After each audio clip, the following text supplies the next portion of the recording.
Minsan, or kadalasan, hugas lang tayo ng hugas sa mga pinagkainan at mga plato natin. Pero sa totoo, nakakalimutan natin linisin yung lababo natin. Kaya tingnan nyo naman ang nangyari sa lababo namin.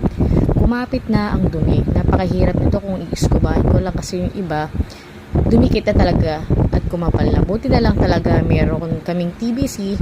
Ito ginagamit ko sa CR. Napaka-effective nito mga friends, mga ate, kuya. Kaya ako sa inyo, kung may time kayo, at nanonood na yung mga stain sa inyong mga sink, ito gamitin nyo ito, napaka-effective. Hindi kayo mapapahiya. Kaya, sige, tingnan nyo kung paano siya matanggal kaagad. Kahit maliit na brush lang ang iyong itong brush, napaka-effective. O, diba? Ang dali niya matanggal. Hindi mo na kailangan magtodo effort pang kaiisis. Kasi minsan ginagamitan ko siya ng steel wool, pero nagagastos yung pinaka sink natin. So, stainless nga pala yan. So, wala naman magiging problema kung gagamit kayo ng TBC. Huwag nyo lang talaga siyang patatagalin kasi mangingitim siya.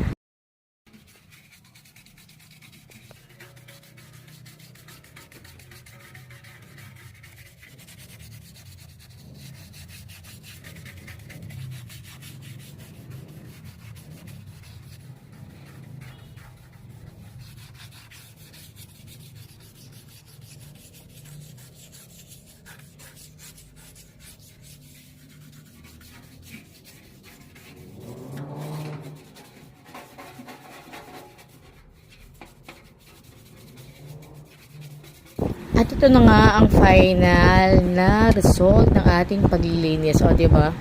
Napakakintab at napakalinis. Kaya sisipagin ka ng maghugas ng plato.